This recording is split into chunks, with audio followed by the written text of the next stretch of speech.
I am so excited to get to introduce our speakers to you all today. Our first speaker is Dr. Tom Hanchett. Dr. Hanchett is a community historian here in Charlotte, consulting with community groups and with Levine Museum of the New South.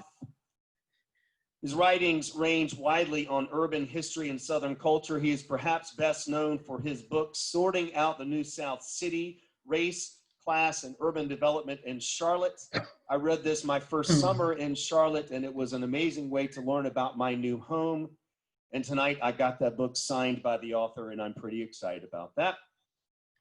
Our second speaker is Reverend Willie Keaton. Reverend Keaton is pastor at Mount Olive Presbyterian Church in Charlotte. He's a lead justice organizer for the Stan Greenspon Center for Peace and Social Justice at Queen's University. And he is also the founder of Restorative Justice Charlotte, an organization that, according to their website, seeks to firmly set Charlotte on a path to addressing the persistent opportunity and wealth gaps that stem from a long history of discrimination and injustice in the city. Friends, I cannot think of a better 1-2 punch than having Dr. Hanchett and Reverend Keaton with us this evening. Let's give them both a warm welcome at this time, and Tom comes to the mic. Thank you, Tom.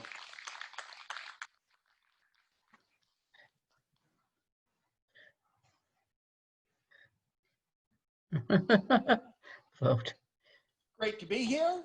Can y'all hear me? How's this working? All righty, very good. I'm going to keep my mask on. You don't want to look at me anyway. You want to look at the slides. I'm going to talk for about half an hour about this book, which, if you want to go buy one, they have them at Park Road Books, and they're signed by the author.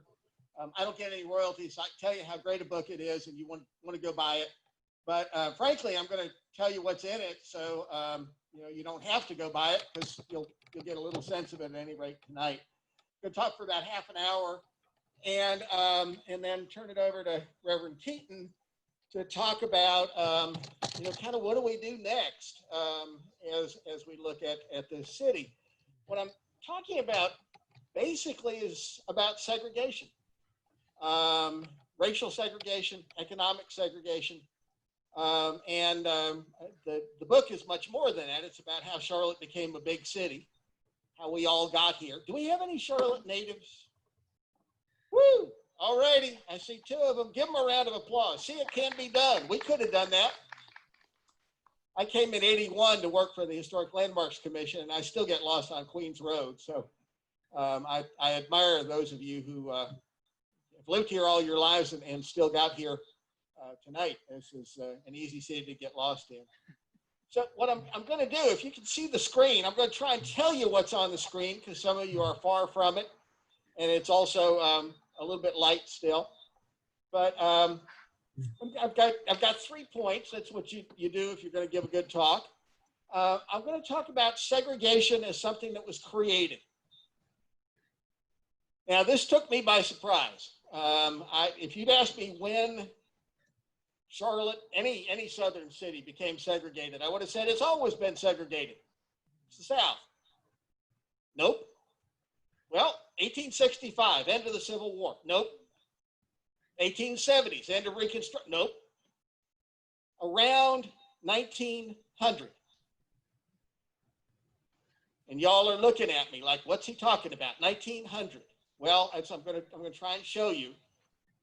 But Charlotte was remarkably unsegregated before 1900, and then things started to change. And it's not just one moment. And that's my second point, is that segregation is about choices. Not the government's choices, but everybody's choices. Not at one moment, even though the area around 1900 is real important, but throughout the 20th century, into our lives, folks have made choices that kind of stack up one on top of another until it seems real normal to live in a city like we live in. Now, I love Charlotte. I'm picking on Charlotte because I love Charlotte. But Charlotte, it's real easy to be a prisoner of your zip code. It's real easy to be stuck in your bubble. It's real easy to go to school, go to church, go to the store, go to work, go to the gym, pretty much with people like you. And it's choices that people have made that got us here. Well, if we want a different Charlotte, a more varied Charlotte, a Charlotte with more opportunity for more of us, mixing things up a little bit might be a good thing. And if it is, the fact that we got to this segregation through choices, I think that gives us a choice that we can create something new. If people created segregation, we are people, we can create something else. I'm starting to preach. I shouldn't do that. So what I'm talking about, when I talk about segregation, I'm not just talking about racial segregation. I'm also talking about economic segregation. This is a map of Mecklenburg County. It says crescent and wedge. How many folks have heard of the crescent and wedge thing in Mecklenburg? Few of us, not a lot of us. You know about it even without a map. If you go south from the center city, pretty much down the Providence Road corridor, it's pretty well to do. That's the wedge. Goes all the way from Center City, Myers Park, South Park Mall, all the way down to Ballantyne. Wedge, looks like a piece of pizza. The crescent goes across the middle of the county from, if you're real close, you can see there's nothing in a spot over on the left. That's where the airport is. Nobody lives there. Up to Johnson C. Smith University in the middle top there, and over to Central Avenue where I live. That area much less well-to-do. Now, if you live in the wedge, you may not think of yourself as particularly well-to-do, but if you look at the numbers here, you're not close enough to the screen to see them. There's kind of a break around $45,000 a year. If you live in the wedge and you're making $45,000 a year, folk look at you like you're poor.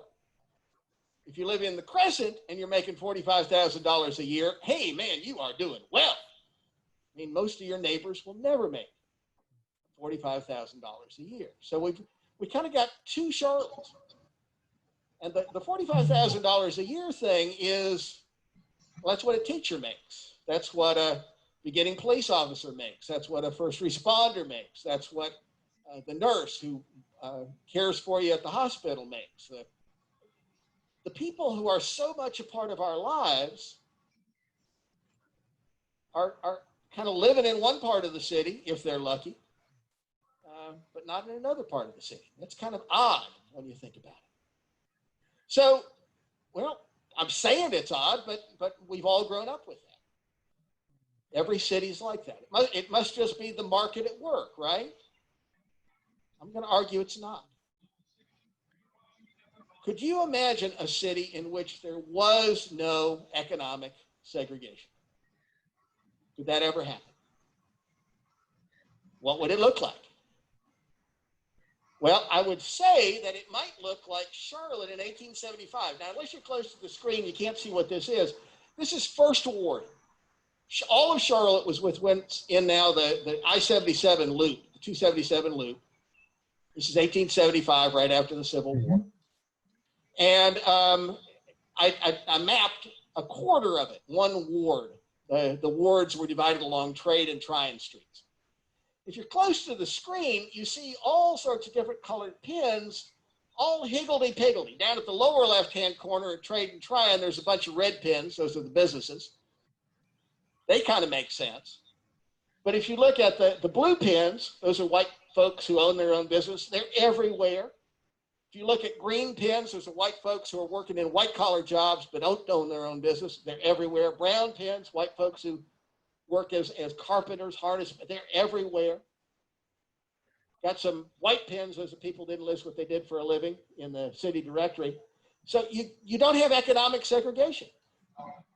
You don't have a wedge. You don't have an exclusive neighborhood, which, by the way, is a word I never thought about. Exclusive just means good. Well, we'll get into that. So you got an economic diversity throughout the city, and it wasn't just First Ward, it was everywhere. But what really blew me away, the city directories had a little C next to some names, which stood for colored, which is kind of obnoxious, but I started looking, and that's why I did the map. I figured that there was going to be a black neighborhood in First Ward, and I was asking where it was. Well, it turned out there wasn't a black neighborhood.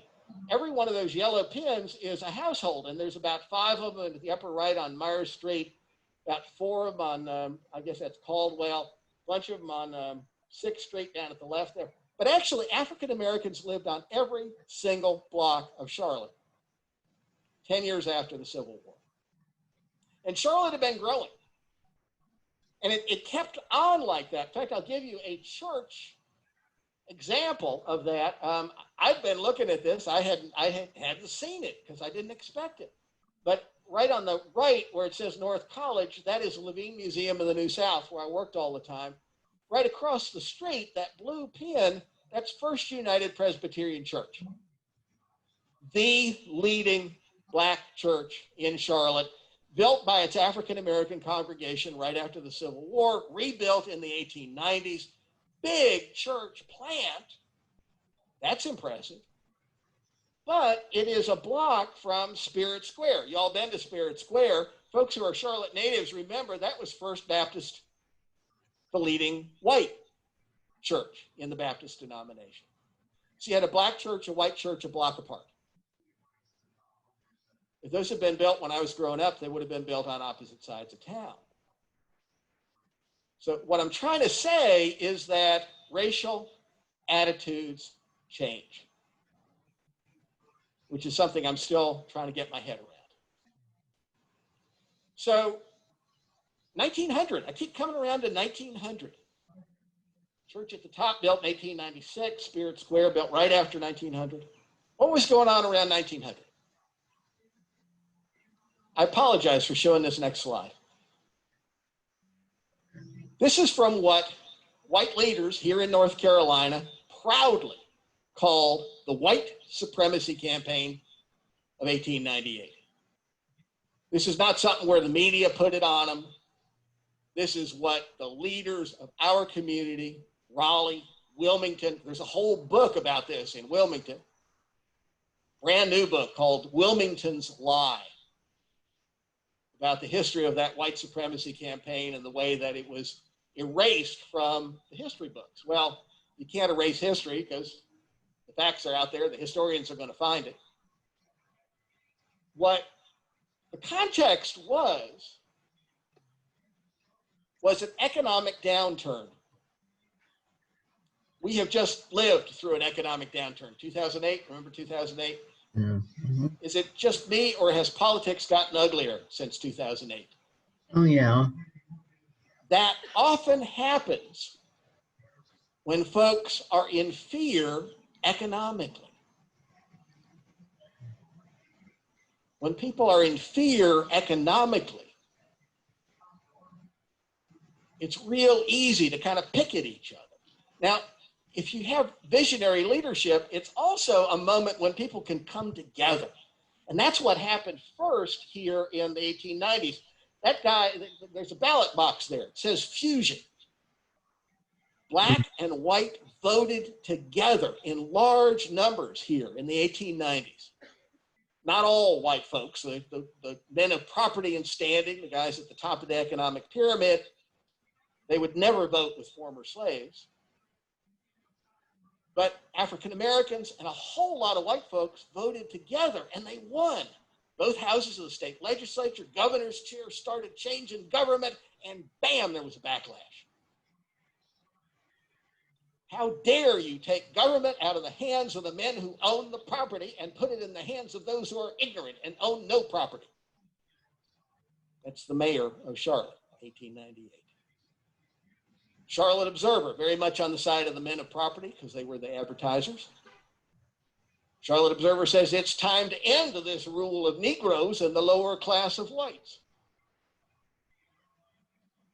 What you need is a wedge issue. That's what they call it now.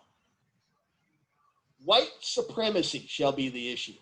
That's a headline in the Charlotte Observer. They're quoting the political leaders who want their power back. If you can get white folks to vote white, they will vote against their economic interest.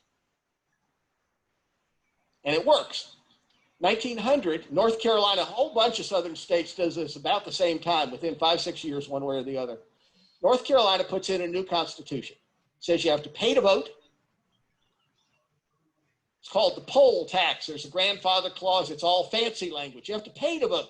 Who's going to have an easy time paying to vote? Those guys.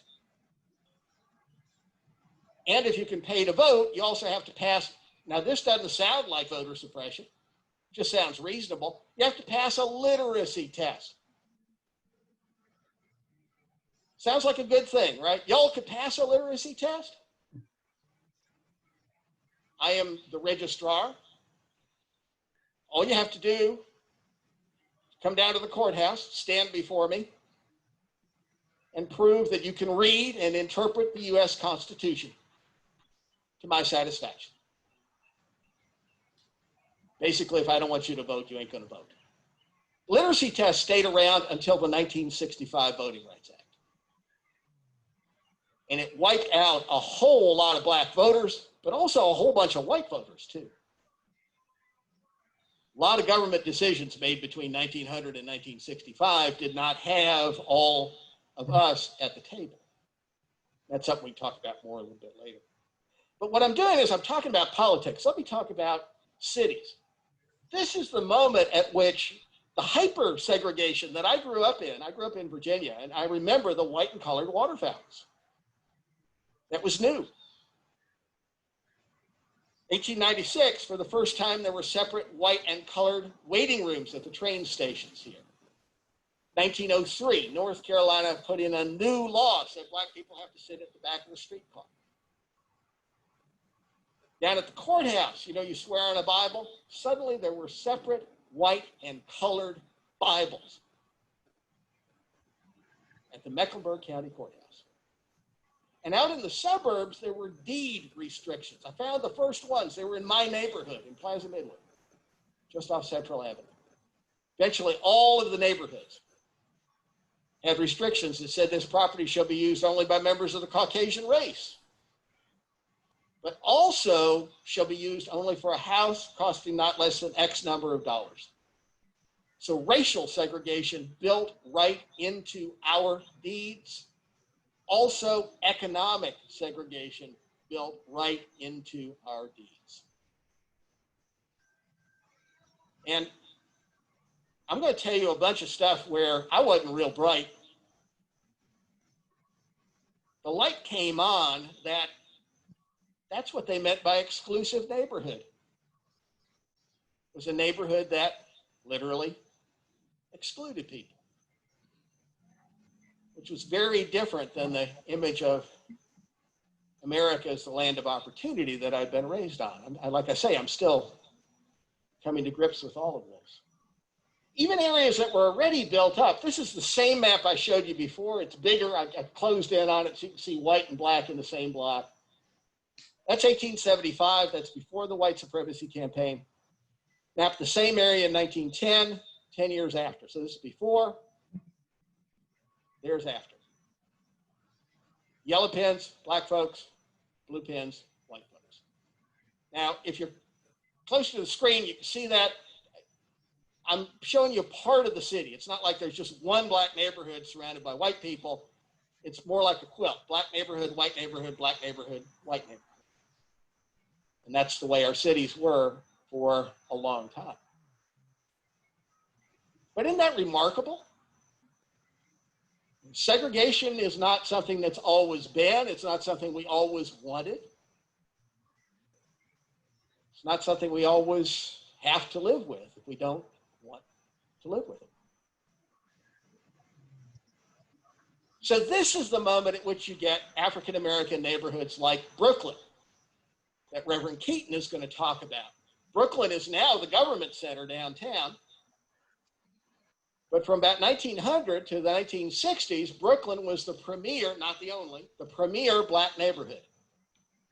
What you're looking at there in the upper right is J.T. Williams, who was a physician, also a political leader. He was the top U.S. diplomat to Sierra Leone in West Africa around 1900. Wow.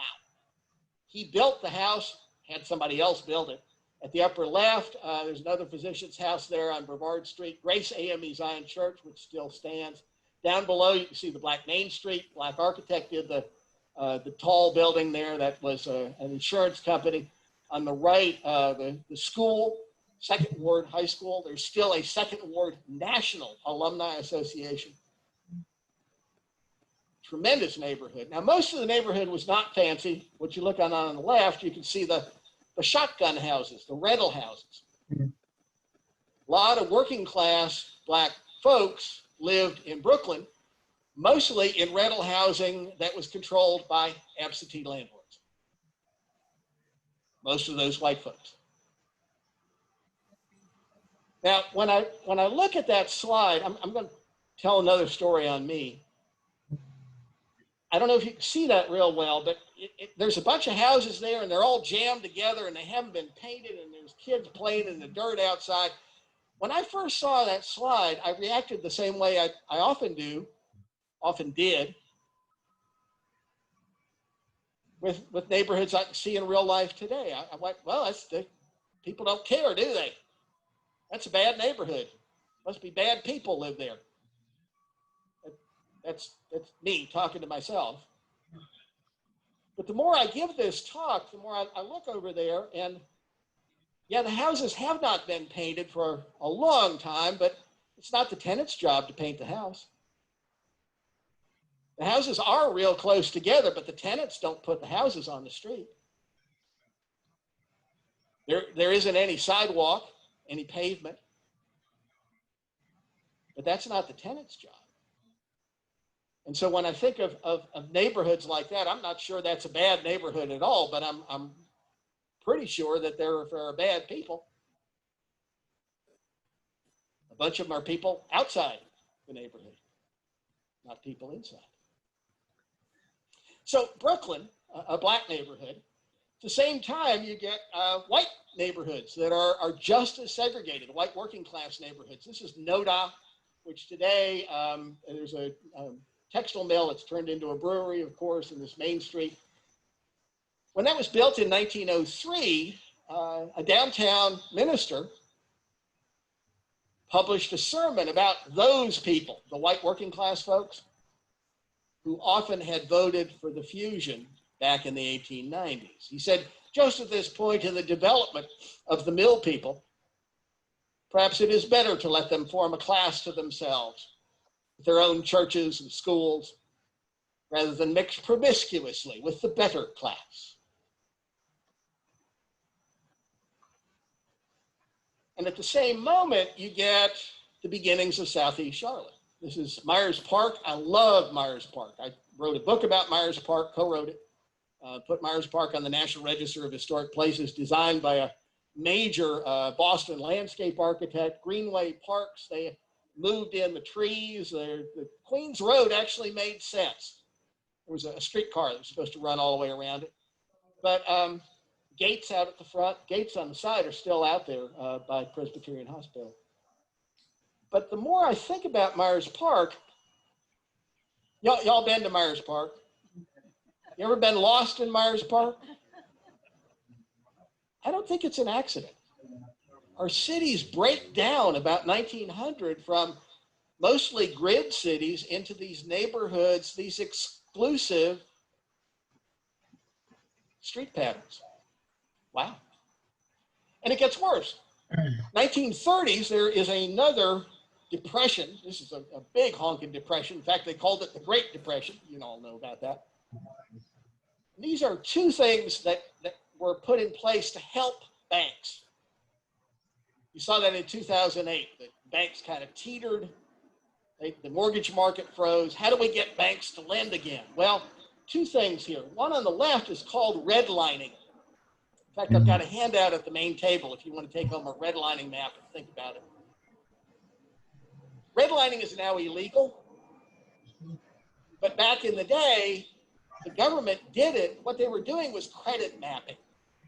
They sent people around, talked to the real estate leaders in every community. What are the good neighborhoods so that a national bank would feel comfortable lending someplace again?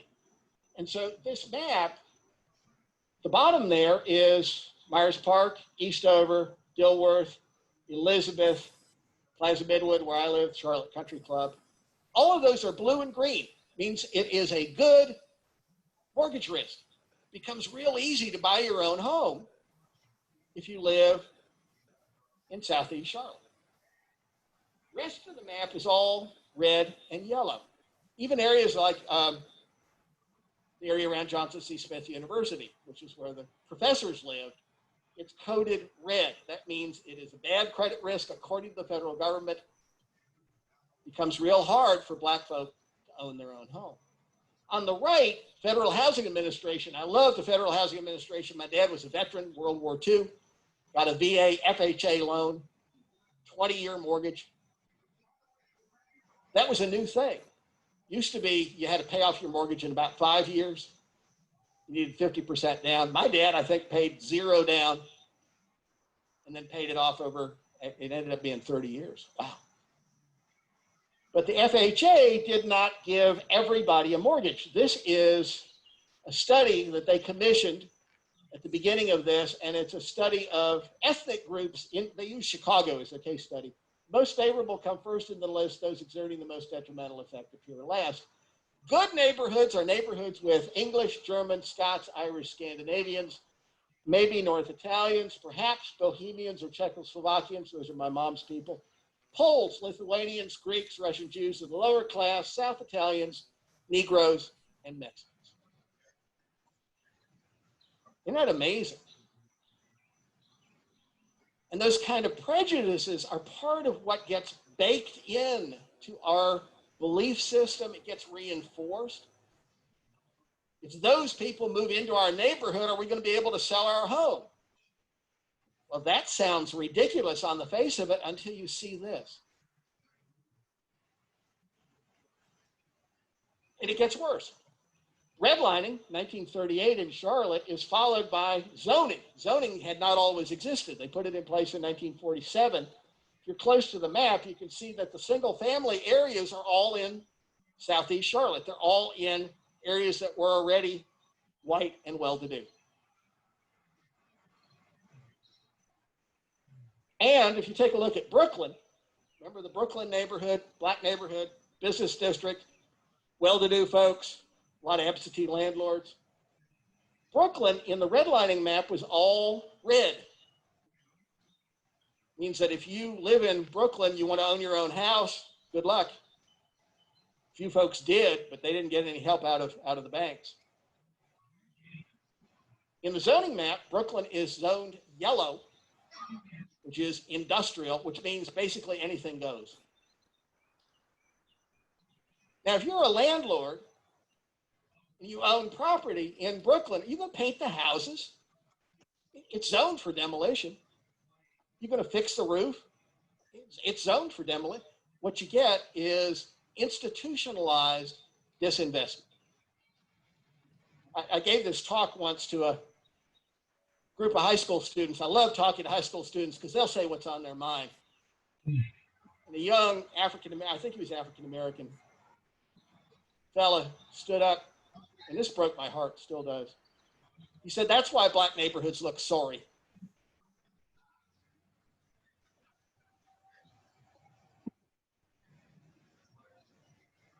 It gets worse. 1950s and 60s, there was federal money to wipe out blight.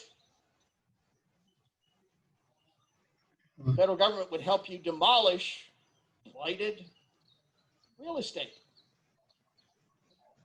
Well, the planning was done in the 50s and early 60s before African Americans had much say at all in our government. It was real easy to push around black folks because they couldn't push back. And so Brooklyn was where they spent most of the urban renewal money. 1,000 families displaced, 200 businesses closed, most never reopened. A dozen churches kicked out. One church came back in, a white church. And if that only happened in Charlotte, that would be a bad thing, I think, but it happened in every American city. So when we talk about structures of opportunity, why don't people get ahead? Intergenerational wealth. Why don't you just pass wealth down? These folks couldn't do that. And I'll tell you another thing. this mortgage thing, my wife and I just paid off our house. Yay, us. If you pay off your house, you know how much work it is. But I thought back to how we got into our house, and my dad gave me a loan. I paid it back for part of the down payment.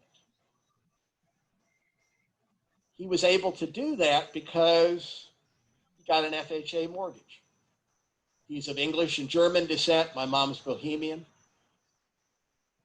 If we'd been African American, would he have been able to own his own house? Yeah. Would I be able to own my own house? So there's a temptation to say, oh, all that stuff happened a long time ago. It's happening right now in my life where I'm able to get ahead in a way that perhaps my neighbor couldn't. Well, what you end up with is hyper-segregation that seems normal. This is the Charlotte I came to in 1980. There's the wedge down at the bottom. There's the crescent. The crescent used to be black on the west side, white on the east side. Recently, as 1960, all of Central Avenue is essentially lily white. So at this point, this is really depressing, right? And it stirs passion. I hope I'm not putting too much stuff on you. Let me use my last 5 minutes and then turn it over to Reverend Keaton to put some positive things, I think, in the room in terms of the way history changes. For one thing, we are no longer all the black folks on the west side, all the white folks on the east side. And we are also no longer simply well-to-do folks in the southeast. This is a look at, and I could do more about this, but major policy changes in the 60s and 70s, the Fair Housing Act, Community Reinvestment Act, have made people comfortable with not just living in the wedge, but living out west in Steel Creek. Been out to Steel Creek? Wow, it's happening. Been up north around Lake Norman? It's happening. Have you been out to the Mallard Creek area, out above UNCC? Man, it's happening. So you can see a lot of the old patterns, but new patterns as well. We can make new choices. And that's true with race. This is a map on the right of racial density, African American particularly. Today, you can see the wedge is still pretty clear down below there, but most of the rest of the middle of Mecklenburg, including Steel Creek, Mallard Creek, up under Lake Norman, pretty much looks like Charlotte. So the notion that one group lives one place and the other group lives another place, that's still true in parts of Charlotte, but it's not true in a whole lot of Charlotte. That's pretty amazing. And take a look at immigrants. We are now a city of immigrants. If you came here from Pittsburgh or Cleveland, we had no immigrants, almost no immigrants as recently as 1990. Today, we are one of the fastest growing Latino cities in the United States. Lots of people coming from India, lots of people coming from Vietnam, basically from everywhere. And the map on the right shows where the big concentrations of foreign-born folks are. Well, Central Avenue, where I live, for sure, but also Mallard Creek, even Ballantyne, parts of Ballantyne are 25 to 50% foreign-born. So the notion that there has to be a neighborhood with them, a neighborhood with us, we're already moving away from that. Could we move faster? This is the area that I live in off of Central Avenue, mixed income. And the mixed income has generated a whole new generation of entrepreneurs from around the world. Come over to Central Avenue, you can park once and you can literally eat your way around the world. It is wonderful. And when I was a kid, I don't think there was any place in America like that. Now, big chunks of Charlotte are like that. Parts of Charlotte aren't, but parts are. And this is really important because today we are no longer a majority white Charlotte. As of 2010, white folks are a little less than 50%. Biggest second group, native-born African Americans. Add to that people of color from other parts of the world, slightly more than 50%. So this is a city that is changing. The change is kind of unevenly distributed. You can miss it if you're a prisoner of your zip code. But what I'm really excited about is that churches in every part of Charlotte are now looking at this issue of diversifying who they serve. Are there ways that we can bring this energy, which is happening in our city, to all parts of our city? And that's also what makes me excited about Reverend Willie Keaton. Please make him welcome.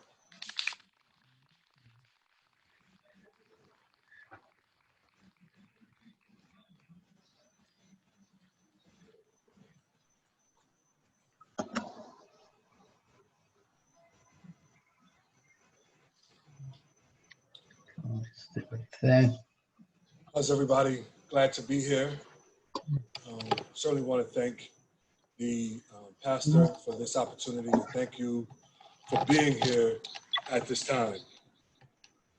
As I was thinking about sort of following Tom Hanchett, I thought about how difficult of a job that is to follow this brilliant presentation of the history.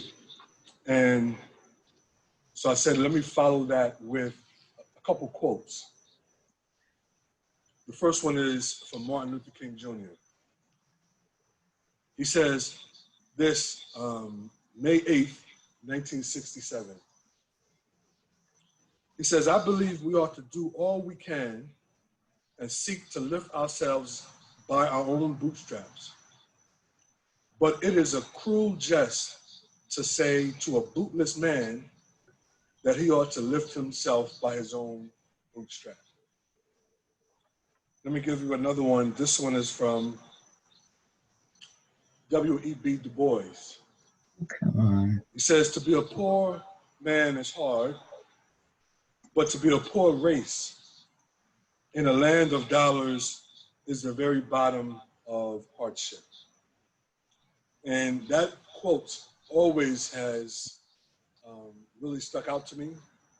And the more you really look at the landscape here in Charlotte and study the history, you begin to realize that there are two cities, and there's a city of prosperity, and then there's a city of poverty. Mm-hmm. And the difficulty is, even though we may be living in a society, or we may be living in a current place where we're not as segregated, but in terms of economics, some of the damage has already been done. So how do you expect people to sort of catch up when one race has had such a significant head start as it pertains to economics? Now, some have asked me the question, why do we use the term restorative justice? And why not like reparations? Why restorative justice? And in the beginning, as we were planning to bring this mission to fruition, I began to think about the difference between reparations and restorative justice. And restorative justice is typically a term that's used in criminal proceedings. It's a process to help the victim or the victimized and the accused on a path of reconciliation, right? That's restorative justice. A crime has been committed, but now how do we bring reconciliation between the two parties? And first, there has to be a deep apology. And second, there has to be some form of restitution equal to the crime that has been occurred. And then there's sort of this systematic change. And as I thought about that process, I began to realize how perfectly that fits with what has happened in Charlotte and in other places. Because when you think about what the brilliant professor has laid out, he's laid out in many ways something you can probably categorize as criminal or maybe even immoral. Because urban renewal, restricted deeds, redlining, and even the Highway and Construction Act, where we talk about now in some of these places, they may not be as segregated, but the reason they're not as segregated is because they built highways through those areas and left other places of Charlotte untouched. Right? So when you have all of these things happening at once, and when you take a step back and you realize that these things have either stolen opportunity or it robbed progress some point down the line. And it wasn't done like these are just failed policies. And we went in with the best intentions, the policies failed. No. Going back to, as Brother talked about, the white supremacy campaign of 1900, as they began to realize that there was progress and there was opportunity, there was this campaign to resegregate. In the 1950s and 1960s, people fought against segregation. There were a lot of fire bombings that took place here in Charlotte. So it was a very difficult, very, very difficult time. So, okay, there you go. So these things didn't happen. It's not as if this happened sort of as a perfect storm. Some of these things were intentional, and because they were intentional, it speaks to the immoral way in which opportunity was taken. And so therefore, the term restorative justice is a term that best fits and not reparations. If we were going to talk about reparations, we would have to go back to the reality that the economics in Charlotte was built on stolen labor. And then talk about how slaves, in terms of picking the cotton and those things, and how robust the slavery was here. Then you could talk about reparations. But we're talking about restorative justice, and we're just looking at the effects of redlining, restricted deed, urban renewal, and highway and construction. So, how do we go forward? It's gatherings like this is part of that process. Because although these are difficult conversations to have, we are now finally in a space where we can have these conversations, and we probably could not have had them before.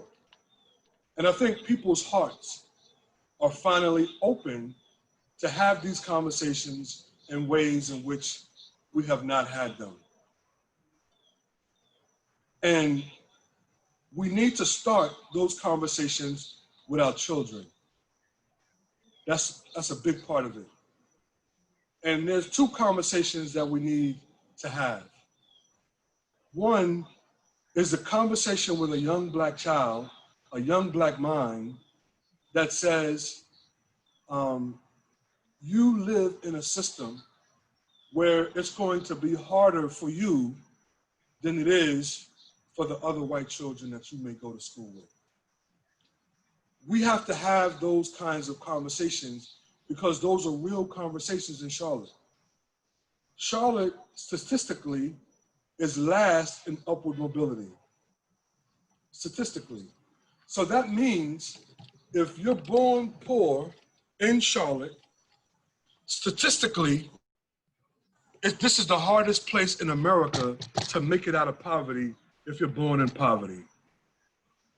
And when you look at the breakdown of that, the upward mobility, we realize that it is the Black economy that's creating Charlotte, creating those numbers to be the way they are. So young African-American children, we have to begin to help them understand the history.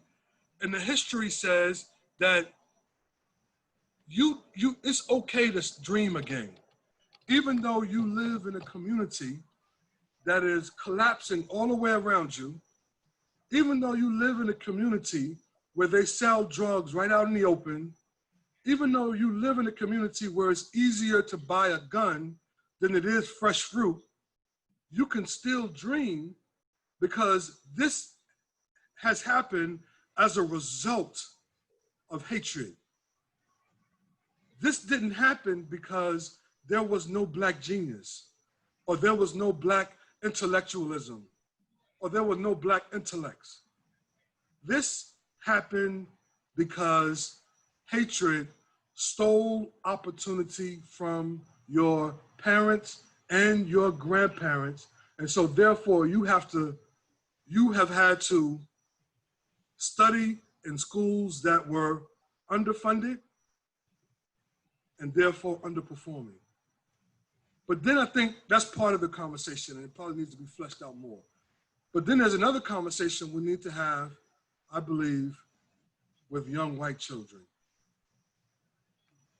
And that conversation is the conversation that says, don't you ever feel privileged because you grow up with and other children grow up without. Because there seems to be this implicit bias that begins to be cultivated early and young, because they realize that their schools are all white and their schools are, they have the best boosters, they have the best equipment, they have the best books and everything that's needed. But then on the other side of town, they realize that those children are not performing, and by the third grade, they are already behind in terms of their performance. And forgive me for saying this, but white children need to be taught this so they don't grow up with this entitlement and this false sense of superiority. So those are two conversations that need to be had. Now, where do we go from here? Investing our time, our talent, and our treasure. Once you have the conversation, there then needs to be this robust initiatives that seeks to make the era of the past right. Because it is a reality that a lot of people in Charlotte, a lot of white people in Charlotte, they were able to receive a head start in life, while the African Americans, who again helped pick the cotton, we talk about John Myers, but if I'm not mistaken, both of his parents come from plantation owners. Slavery was robust here. The textiles was robust here. And you can go even further than that and say the land was stolen from the Indians. And then the labor was stolen from Africans. And they built this city of prosperity, the second largest banking center in America. The number one philanthropy in all of North Carolina, right here in Charlotte.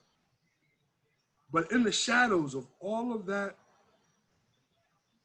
prosperity is this poverty that I've never really seen. I've had the blessing to be able to pastor in 4 different geographical areas, all of them inner city, socioeconomic issues, all of them dealing with gentrification. And so coming here, I believe I got a head start because I could see it because I've seen it in other places. But I've never seen prosperity and poverty that close together. Think about Myers Park, where the average home has to be close to almost $1 million. And right next door to it is Greer Heights. Oh, yeah, yeah. Greer Heights used to be the slave quarters for the residents of Myers Park. So there's this reality of, we're gonna make you pick the cotton. We're gonna make you build the railroads and the tunnels. Charlotte is not ready for the Industrial Revolution if it is not for the railroads. And it was the blacks who built them. Blacks who were forced, even after slavery, they had a system that was called convict leasing system, where they had these slave patrols, and it was robust in Charlotte. They had these patrols that went around and arrested blacks, put them in jail, and then the slave master or the plantation owner would come and lease them and essentially put them back into slavery by means of the 13th Amendment. So all of those are difficult conversations. So time, talent, and treasure. The wealth divide is humongous. And COVID-19 made it even worse. The average Black business here before COVID was around $56,000. The average white business is close to $500,000. That was the average, 56,000, 500,000. That was before COVID, when now we're thinking it's about 30% of those businesses will never reopen. There was a wealth gap of over 10 times. Average Black family, 17,000. The average white family, 177,000. That's before COVID. What is going to happen to these Black communities? What is going to happen to these Black churches? What's going to happen to these Black businesses?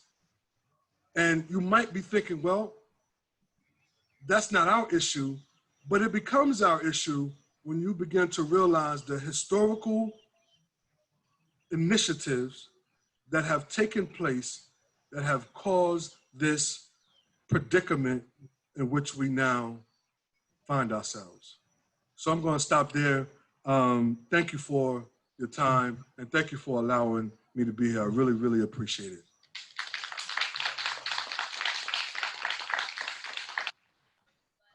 So yeah, Willie, if you would just give us maybe like the elevator speech for restorative justice, Charlotte, so that we can know what that's about.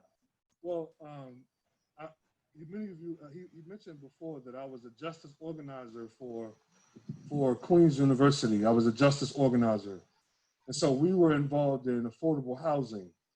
And being involved in affordable housing, we began to do these listening sessions. And in doing these listening sessions, that's when I was introduced to Brooklyn and Second Ward and Black Wall Street and all that happened. I didn't even know anything about it. And I was born in Brooklyn, by the way. So I was Brooklyn, New York. You know, yeah, I was born in Brooklyn Jewish Hospital. So I was double intrigued, like, wow, this was a neighborhood. And so in June, we started restorative justice as this own entity. We applied for 501c3. We raised $75,000. We've done so much. We've done these teachings that have been incredible. And we began to meet with the mayor and the city council members about a resolution we wanted to put on the floor. And in those conversations, then George Floyd gets murdered. And see, that what we're doing now in restorative justice is so timely, but the reality is we started a year and a half ago. And what people are now sensitive to, we were sort of already discovering those things. But the mayor did an apology on the city council meeting in the mayor's comments. Then, you know, it wasn't as big a splash as we thought, but we did. That's the first step in restorative justice, which is the apology. So we have the apology. We've raised $75,000. We have but we're also doing some things in the community. We mentor children during the summer. We sort of tutored children during the summer. It's called Summer Learning Loss, and we got a grant to do that. And then we also work with ex-offenders, and I wrote my doctorate on that situation. And so we have those initiatives because our philosophy is we can't afford to teach without action. So we have the present dilemma of bodies in the water that need to be pulled out. But then you also have this reality that at some point you have to go upstream and find out why the bodies are falling in the water in the first place. Because for so long, again, I've been at this for about 25 years, we get caught in this rut of just doing programming and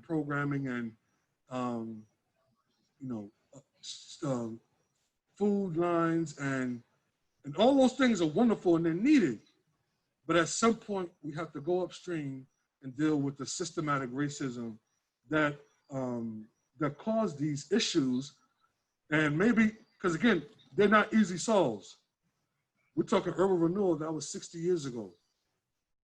1958, they voted. So if it's taken 60 years for Charlotte to get into a position where it's last in upward mobility, it's probably gonna take another 30 years to get the Black economy here stimulated.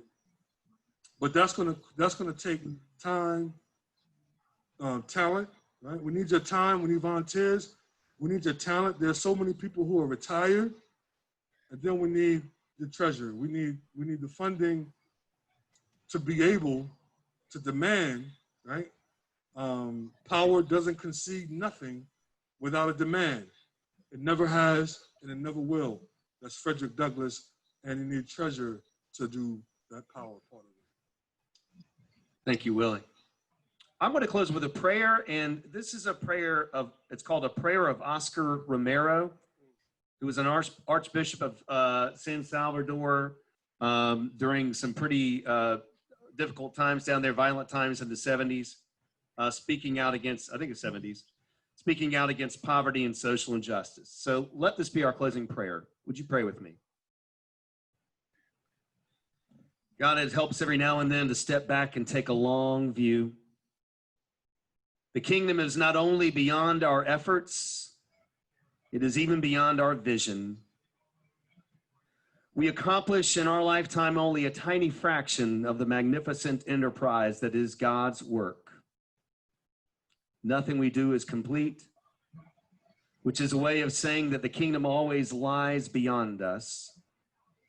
We plant the seeds that one day will grow. We water seeds already planted, knowing that they hold future promise. We cannot do everything. And there is a sense of liberation in that because it enables us to do something and to do it very well. We may never see the end results, but that is the difference between the master builder and the worker. We are workers, not master builders. ministers, not messiahs. We are prophets of a future that is not our own. In the name of Jesus Christ, may all of God's people say, amen and amen. As always, I'm grateful for your leadership on so many levels. Thank you. Go in peace, my friends, and thank you.